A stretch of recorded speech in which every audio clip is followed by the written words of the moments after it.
Assalamualaikum. Waalaikumsalam. Iya, silakan masuk. Yang Iya, silakan duduk. perkenalkan bos, nama saya Dani Moyana dari PT Amanah dari Depok.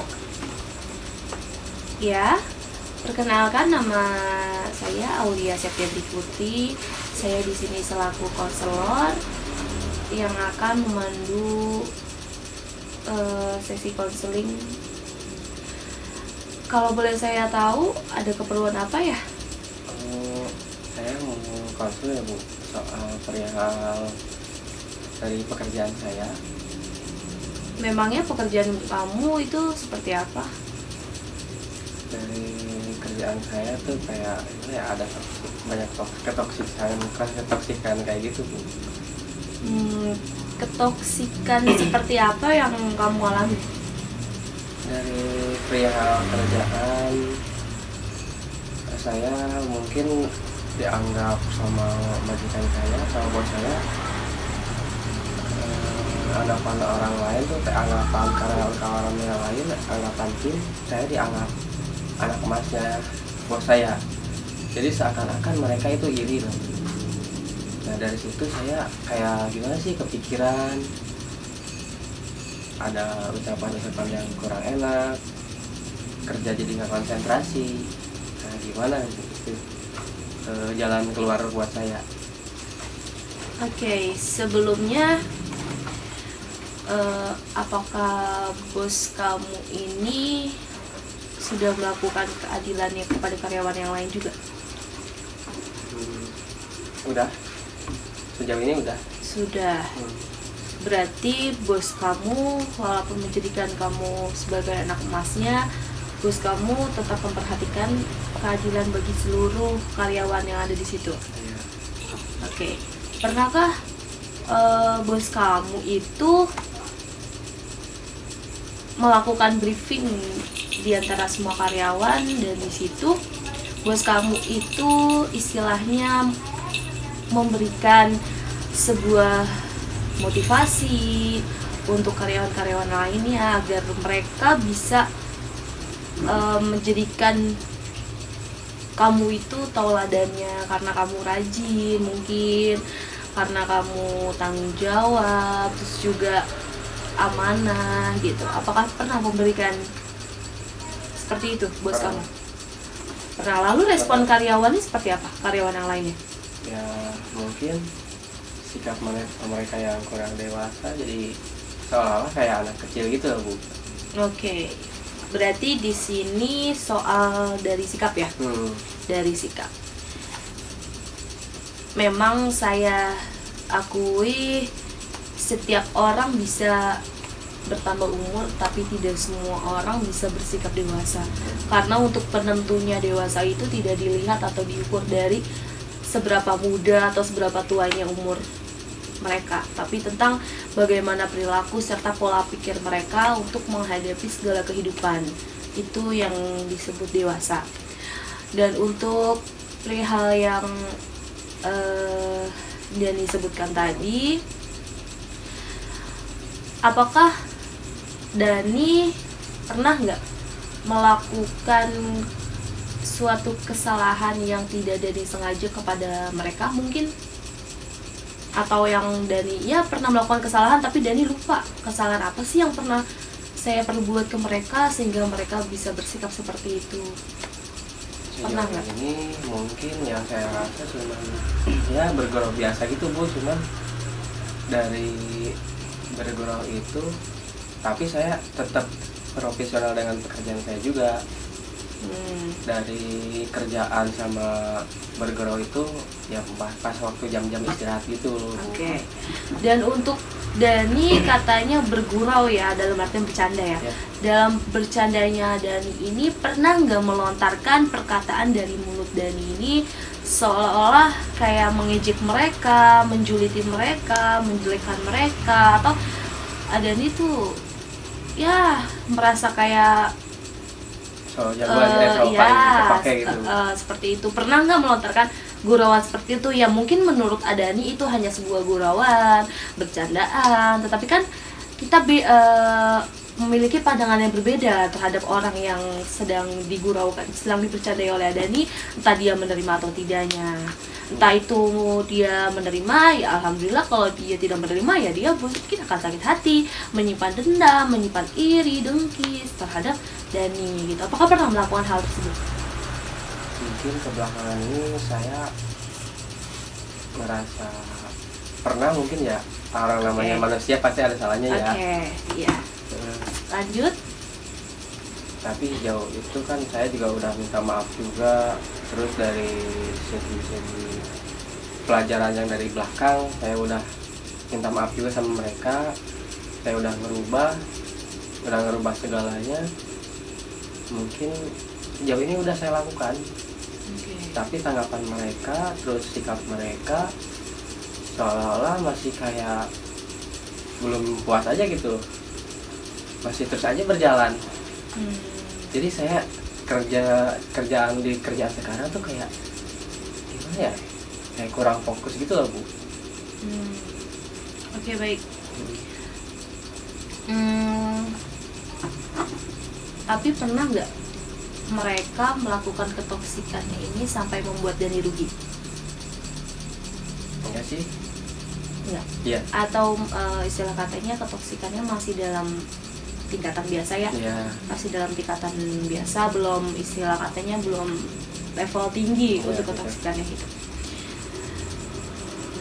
Perkataan apa sih yang pernah mereka lontarkan ke Dani yang sehingga Dani menyebutkan bahwa perkataan mereka itu adalah sebuah ketoksikan?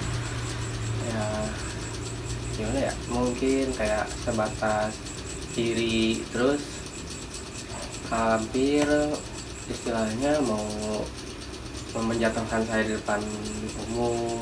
Dari contohnya seperti apa? Kayak mau istilahnya mau memfitnah gitu. Oh, memfitnah, ya. Tapi sejauh itu udah berusaha saya ketahui duluan, jadi sempat gak terjadi. Nah, terus dari perkataan langsung nggak, cuman ya gitu sikapnya itu loh. Kayak langsung ya udah nge-ghosting aja kayak anak-anak sekarang gitu lah, Bu. Berarti dalam secara langsung face to face dia nggak berani mungkin ya.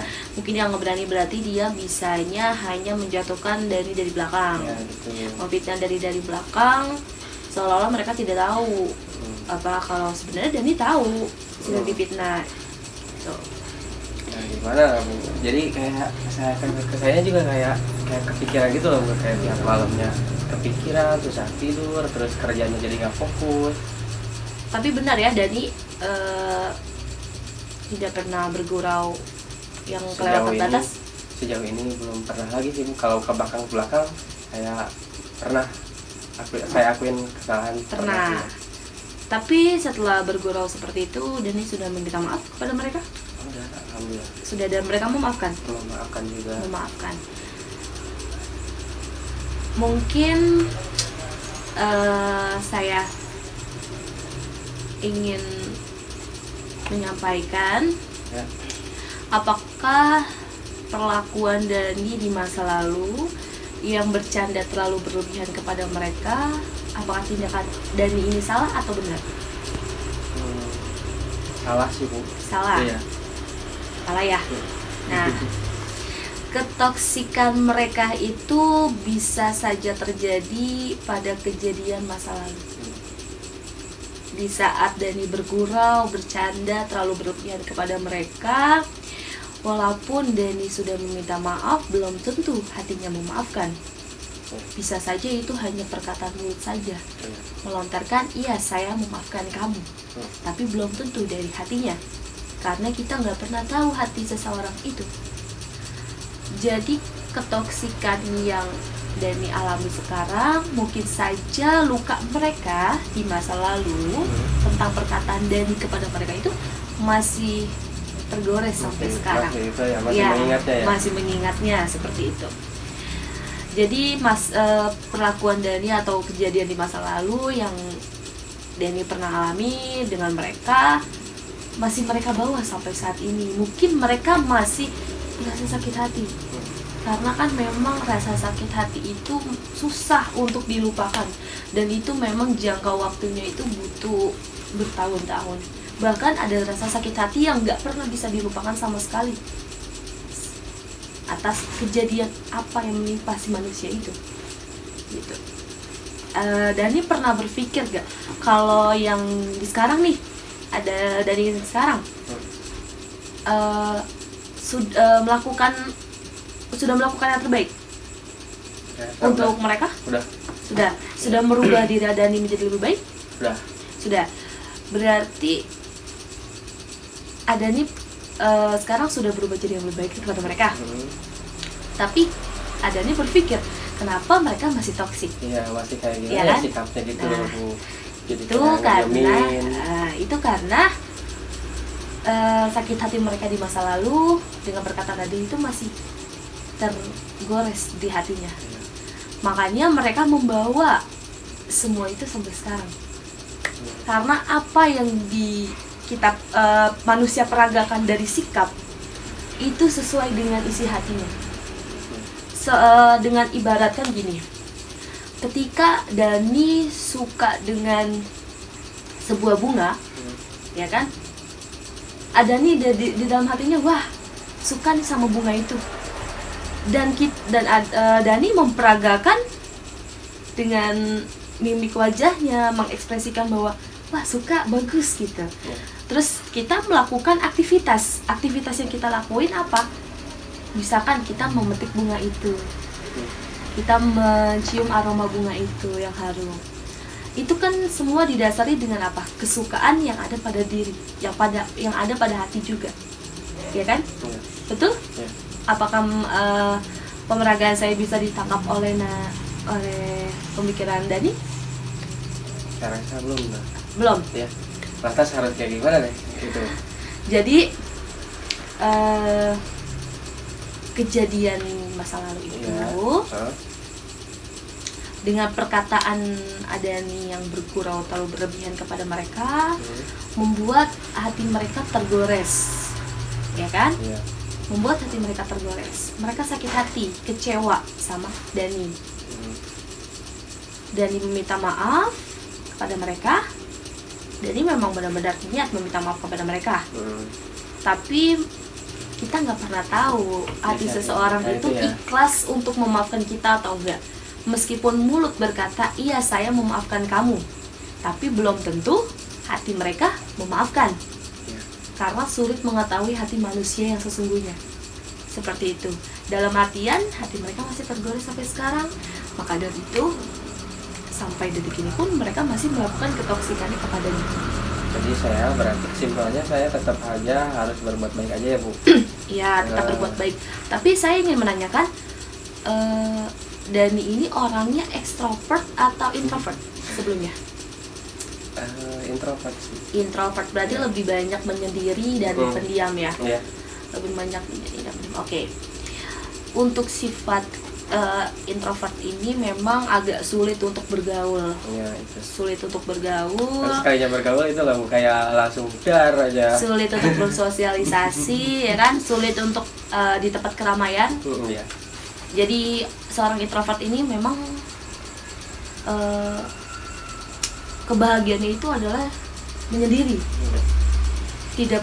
Tidak memerlukan siapapun, dalam artian dia bisa melakukannya apapun sendiri, dengan sendiri.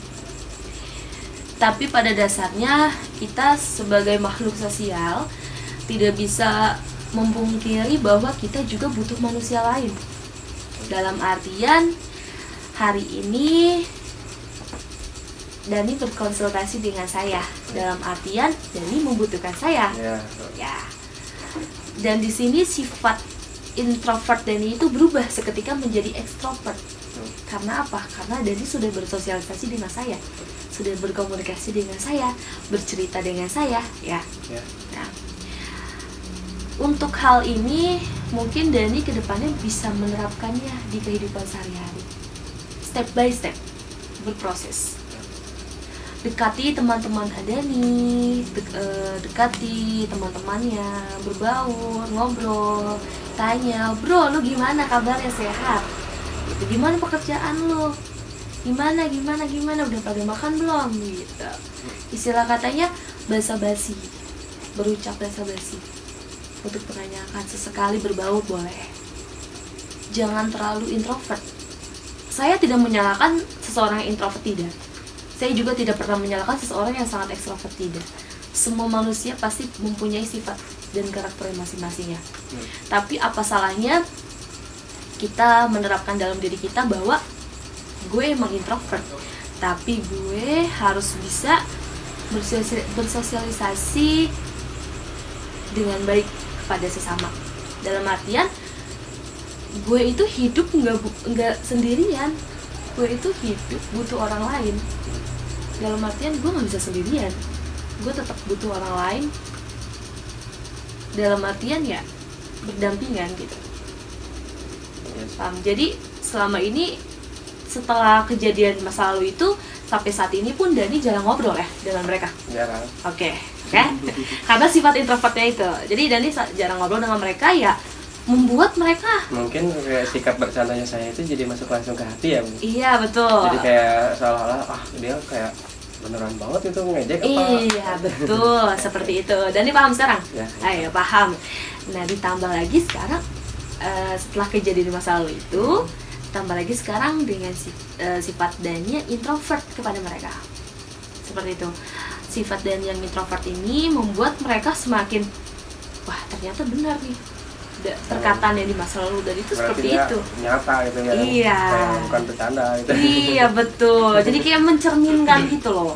Makanya mulai sekarang mungkin Adani tahu langkah selanjutnya bagaimana untuk mengatasi, mungkin harus bisa bersosialisasi lagi. Iya, bersosialisasi dengan mereka, terutama orang-orang yang teman-teman kamu atau orang-orang yang menganggap kamu ini aneh gitu.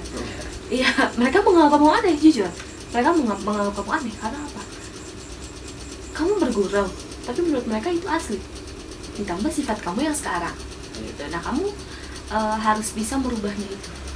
Ya. Merubah. Jadi kamu butuh orang lain, kamu tuh gak sendirian.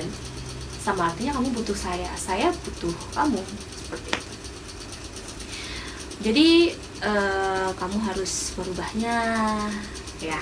Siap. Harus merubahnya.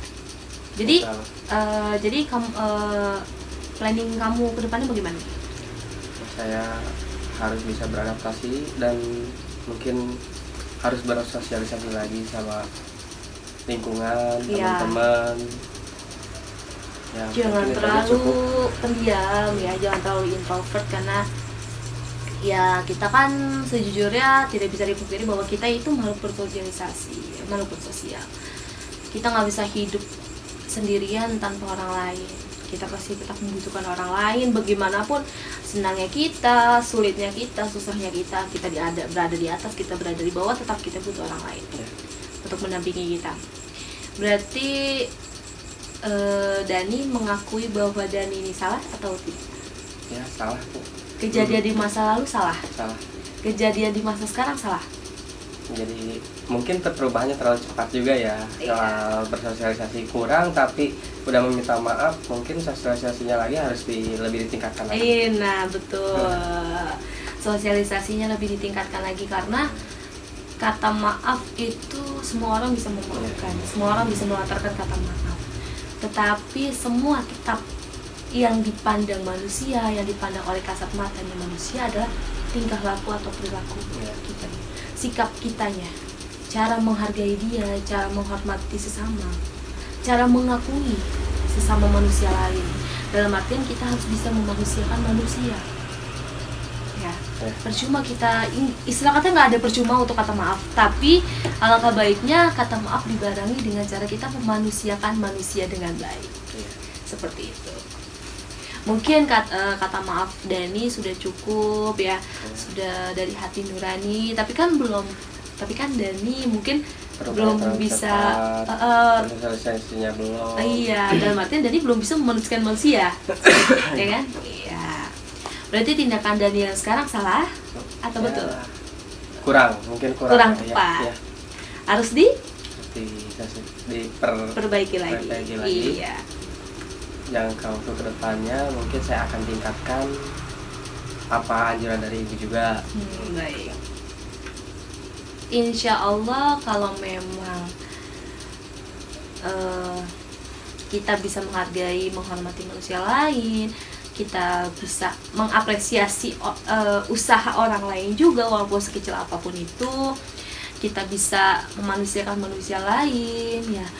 Lisan kita dijaga, tingkah laku kita yang tidak baik dijaga, dan ini menjadikan kejadian masa lalu itu sebagai pembelajaran untuk masa sekarang, agar lisannya lebih dijaga lagi dengan baik, perkataan lebih dijaga, lalu ketika bercanda tahu batasannya, tidak terlalu berlebihan. Iya, tidak terlalu berlebihan, agar tidak pernah menggoreskan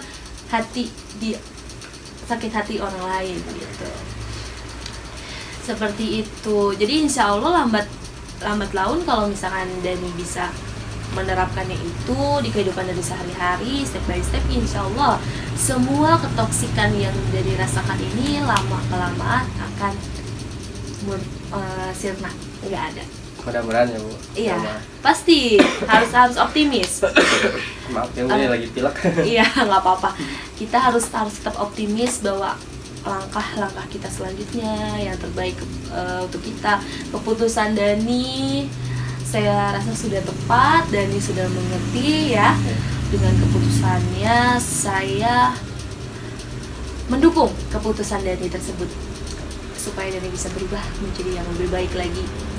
Saya yakin di saat Dani melakukan perubahan, maka di situ juga ketoksikan akan hilang.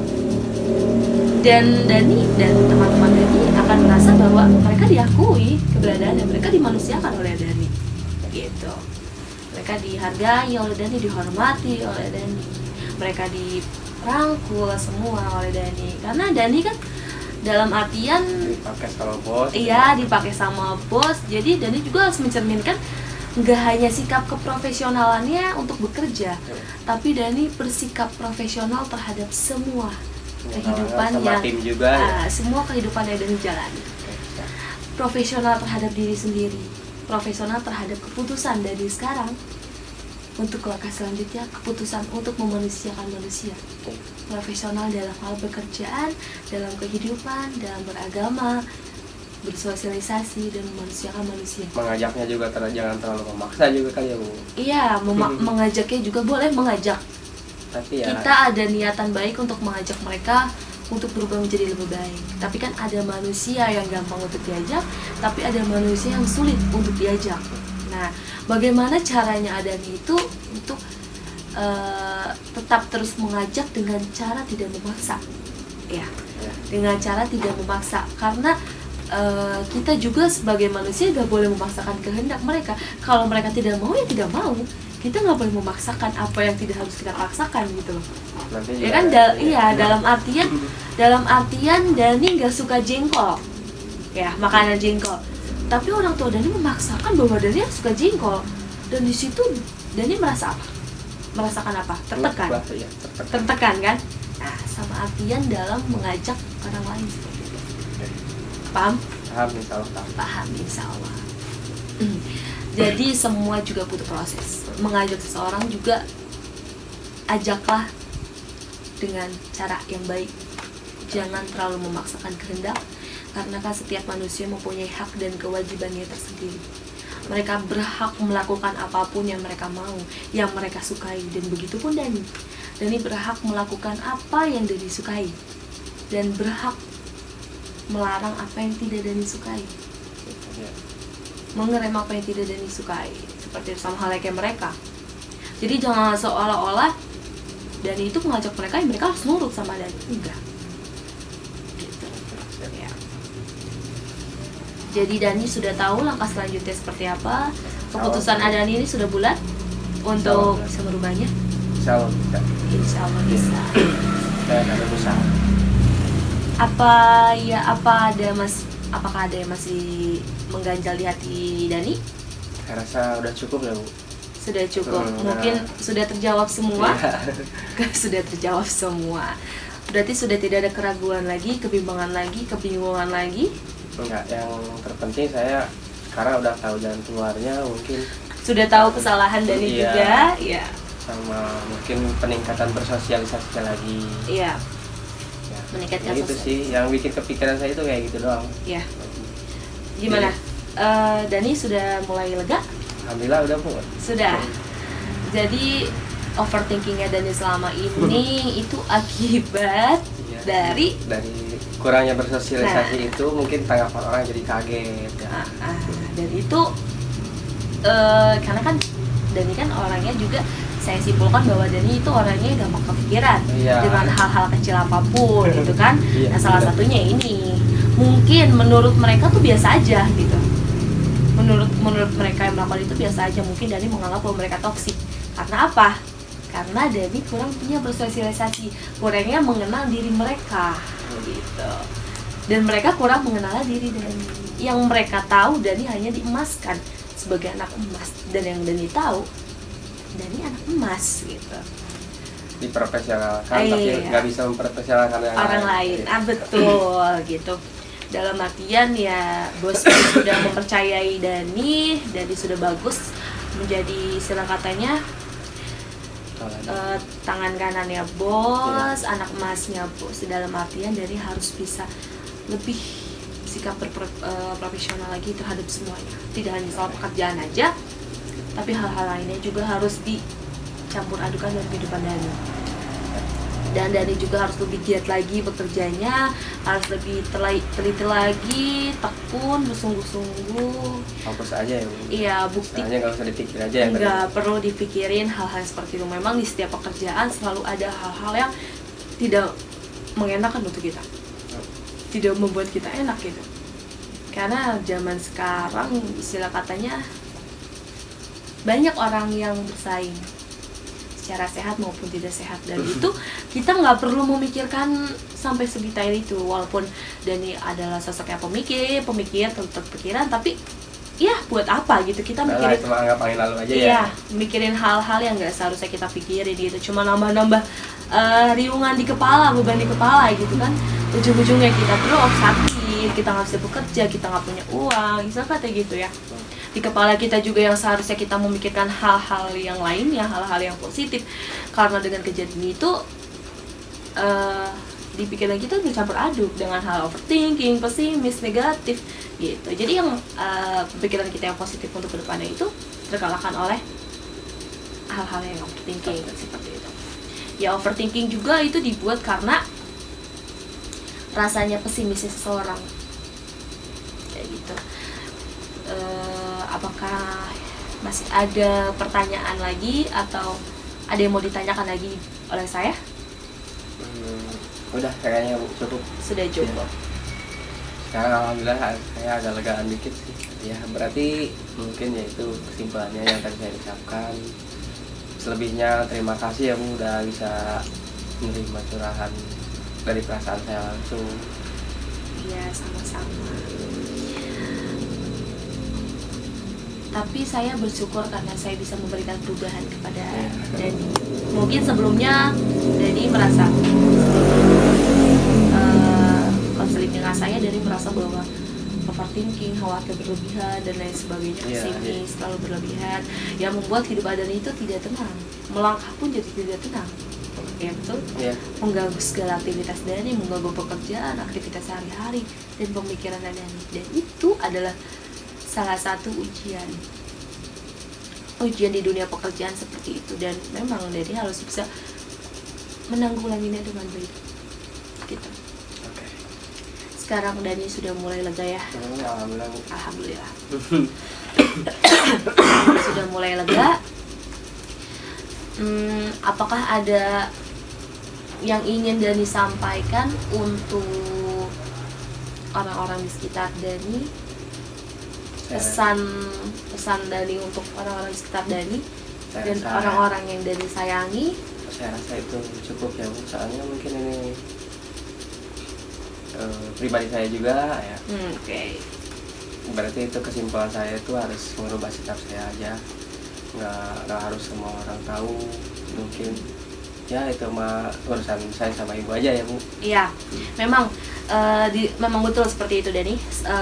Karena Dalam artian saya di sini selaku konselor harus tetap bisa profesional dalam bekerja, harus bersikap profesional dalam menjaga asas-asas pokok dalam berkonseling ini, terutama dalam asas kerahasiaan.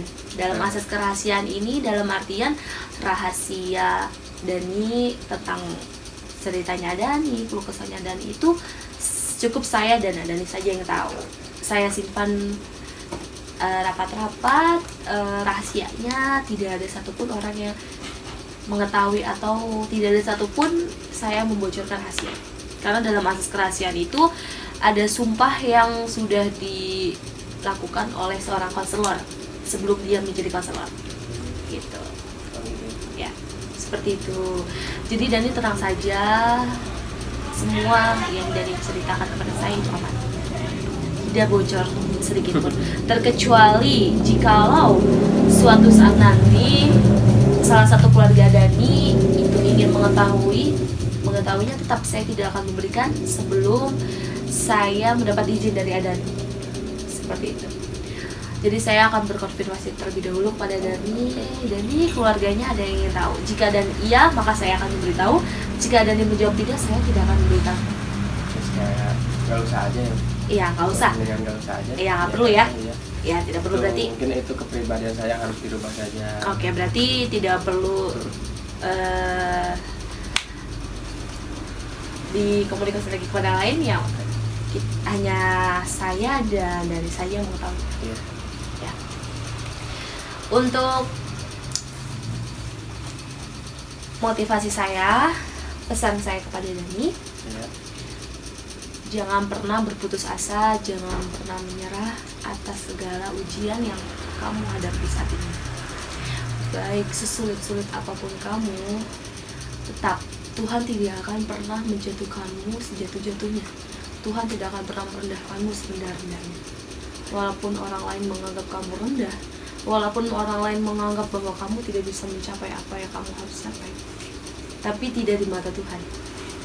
Dalam artian Tuhan memiliki segala kehendak dan kamu adalah kendalinya. Dalam artian setiap pekerjaan memang selalu ada dampak positif dan dampak negatifnya yang akan Dani lalui, baik itu di dunia pekerjaan, baik itu di kehidupan sehari-hari, di kehidupan dalam berumah tangga, dalam berkeluarga pun, dalam lingkungan keluarga. Pokoknya semua pasti ada dampak-dampaknya, dan itu Dani harus siap, harus menyiapkan diri bahwa saya bisa melewati itu semua dengan baik, dengan bijaksana, dan saya harus merubah segala keburukan saya menjadi segala kebajikan yang saya lakuin untuk diri saya dan untuk orang lain.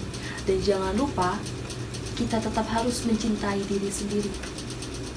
Di saat kita self love, dalam arti kita mencintai diri sendiri, bahkan kita akan tahu kesehatan mental kita seperti apa, karena kita mencintai diri sendiri.